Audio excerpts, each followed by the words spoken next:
One thing we haven't talked about too much on the podcast, and I think it'd be great to discuss, is so we did build in some working capital. So maybe Hmm. you could kind of explain taking over the business from the very first day on. What kind of things did you have to spend your working capital on? Yeah, the first few weeks and months, things change when you go. It depends on what industry you're in, but even in the restaurant industry, there's regulatory bodies. Hmm. We've got health inspectors who are issuing licenses. We have alcohol. There's the city fire business. There's regulators in pretty much probably most industries for sure. And I think that at least in my experience, watching a sell and a transition two or three times now, it seems as if the regulators use this opening as a way to up their game a little bit, right? Or, where they were comfortable with the previous owner and operations and they were just kind of up renewing and moving forward as if nothing was changed.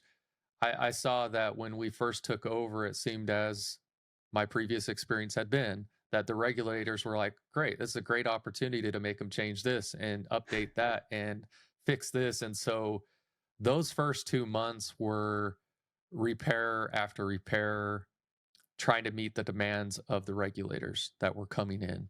And it was a little bit frustrating. It was really time consuming because initially you want to come in and continue to find opportunities to increase the operations and support it. And you find yourself uh, putting in a tile or, you know, changing out shelving that you weren't wanting to do. But we lost quite a few months and utilize that working capital though to get the energy moving in that direction.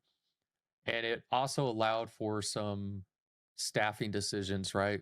Where we could maybe bump somebody's salary just a little bit to get them to take on more strategic roles that could help the organization. We looked at the working capital for the biggest thing I would say was we had to determine, even though this organization had been around for 25 years, it was being operated out of the mind of the owner. Hmm. So it lacked a lot of modernization, it lacked technology. And so we spent quite a bit of working capital around researching what it would look like to bring in different technologies and stack those to support and elevate the operations to set it up to grow, hopefully here in the next 12 to 18 months. So there was a big tax stack kind of research and implementation, and we're still implementing new technology right now in the organization, and it's been 6 7 months now. So that was a big lift that we took on at the initial phases, as well as is exploring that side of things. Yeah, thanks for shining light on it. That was a great answer. I tend to get some decent pushback from buyers time to time saying, "Hey, I don't need that much working capital. I don't need the working capital." So I'm glad you're able to kind of explain, what all goes into taking over the business. And Mhm. oftentimes, it's not something you're thinking about.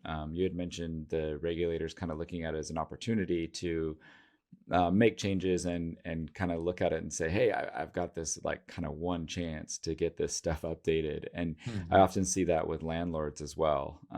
They often look at it and go, well, I've got one chance to change the lease agreement, and I can charge this, and that, up the rent. They kind of almost try to take advantage of the situation because they know if the lease agreement doesn't get transferred or they don't accept the buyer, then the deal's dead. And so Mhm. unfortunately you Mhm. kind of see it go that way. But I'm glad you were able to kind of manage through that, and you had the working capital that was needed to be successful. I think, like you said, for those that don't think that it's necessary, you can't control some of those elements. There, even in this transition, there was a chance that the fire department was going to say, because this building was kind of older, Mm-hmm. and there was a chance that they could have said, hey, at this time we need you to put in sprinkler systems.